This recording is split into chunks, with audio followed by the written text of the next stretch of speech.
Okay, welcome, Richard Huntley here. We've got a challenging at-home workout. This is a little bit more difficult, but you can modify it to depend on what fitness level you are. It's fun to do, you know, share this with people that would also like to do this style at-home workouts, and it's a great one to try out at home. So here we do, we're going to go 2 punches, fire out the 2, then you're going to go 1 kick, 2 kick, single hand. This is where it gets difficult. If you're a little bit more newer, do 2 hands, 2 hand burpee. If you're a little bit more experienced, place the hand down and then you can fire the legs back, place back up, come back into the position, fire, fire, bang, bang, place the hand down, or you can change up hands, here, push, push, come back into position, boom, boom, boom, boom. I like this, and then you keep firing up, and then you keep going like this. So we're going to add 2 punches, keeping the abs tight. Then you're going to fire the kicks in to work the lower body too, and it's fun. Let's say you had a little bit of a bad day at work, a bit of a stressful day, kids are a little bit loud, something's happening in your life.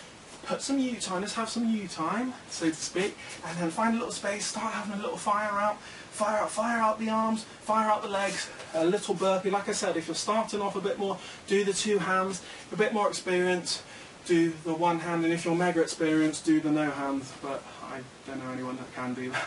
I'm joking. Just the 1 hand is absolutely perfect. And this exercise is brilliant for you. Just a little bit of space, like I always preach. A little bit of space needed, that's what you need. No gym memberships. If you want to go to the gym, you can do, and this can be a supplement tip. Or if you want this as your primary exercise workout, do this. Start doing this daily. Build a discipline habit. That habit's going to serve you well for now, short-term, medium-term, and long-term future too, for yourself and your family and kids. Can't wait to see you. Take care for now, and see you in the next video.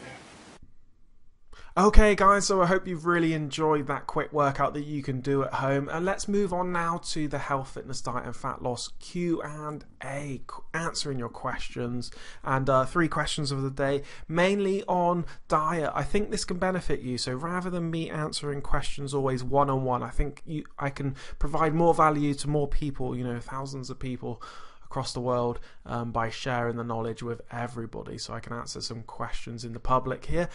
Right, first question up. I know diet is important, but how much ab training should I do weekly? Very good question, but here's the thing. Diet is important. That is the #1 thing you want to put on. But when you're looking at your ab training, I wouldn't overdo it with just isolating abs only. What I would look at first of all, depending on your goals exactly and how much weight you got to lose, I would really try and work full body exercises like I show in my videos and my at-home workouts. That's the best way to go about. And if you do this consistently, you know that the fat on the abdominals is going to reduce down. That's how you reveal the abs underneath, like the 6-pack, things like this.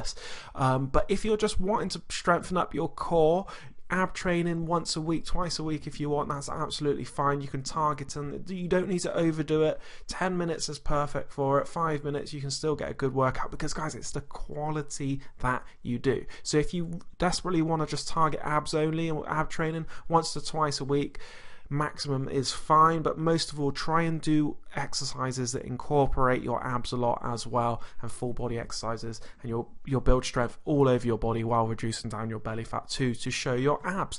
Okay, next question, because that was a good one. We've got, what's the best veggie, so vegetable, to put in drinks for a flat belly? I would look at, straight away that comes to my mind is greens, anything usually that's green for the vegetables. So kale's a good one.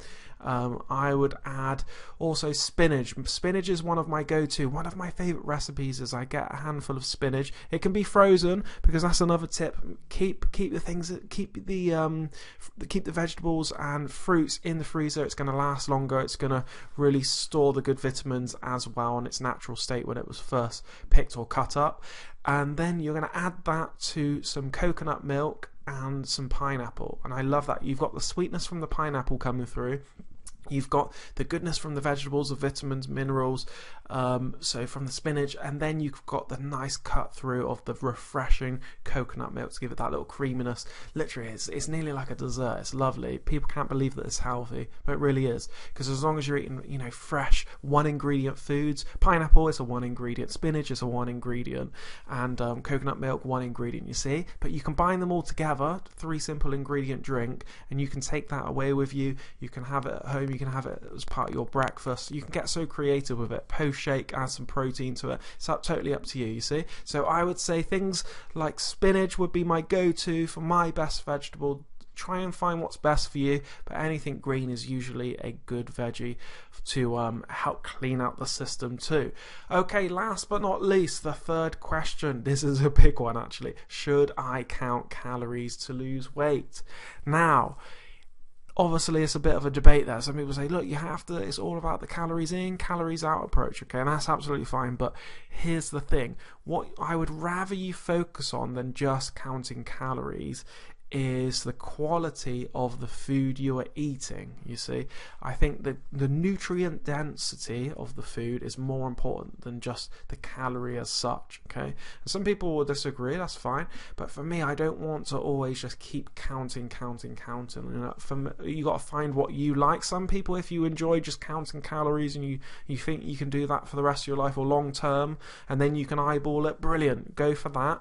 But for me, I understand the calorie game and all of this, but for me the true joy is when you can release all of that and you can go to enjoy your life more by just understanding what's good foods and what's bad foods, you see, or the foods that's going to work best for your body.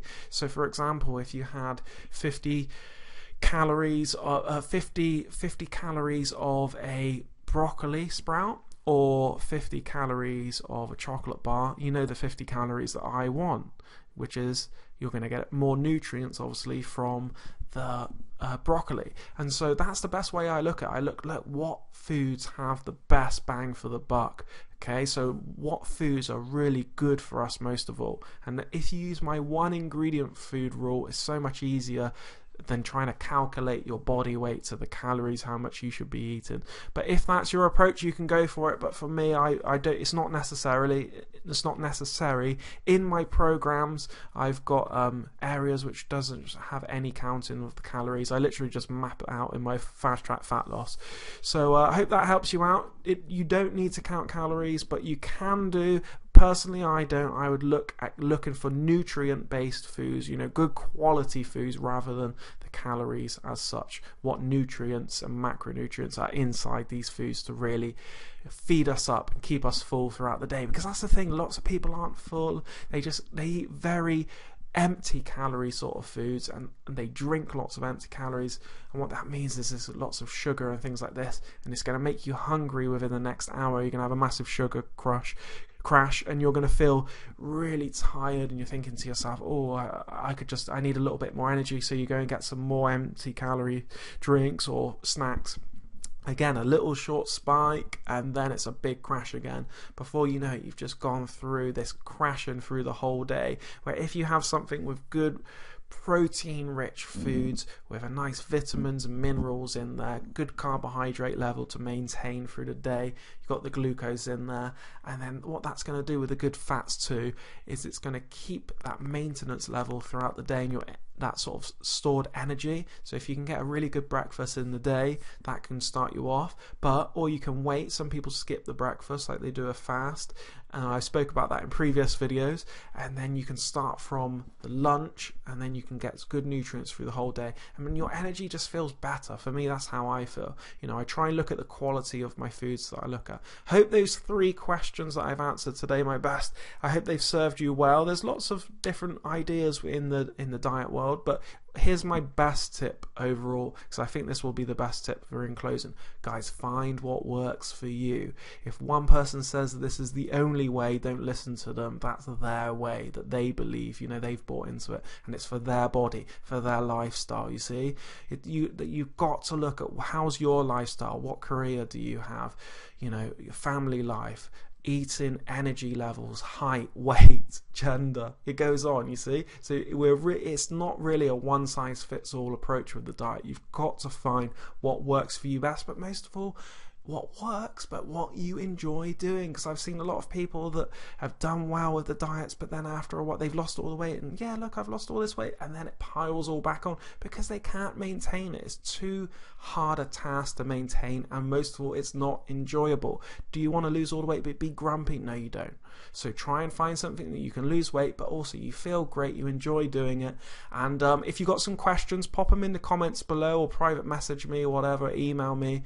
I might pick your question and I'll share it with you on the YouTube channel, but also I can share it with my subscribers too. Hope you've enjoyed that. I should imagine some fitness questions will be coming up too, and different topics as well that I can help you out with.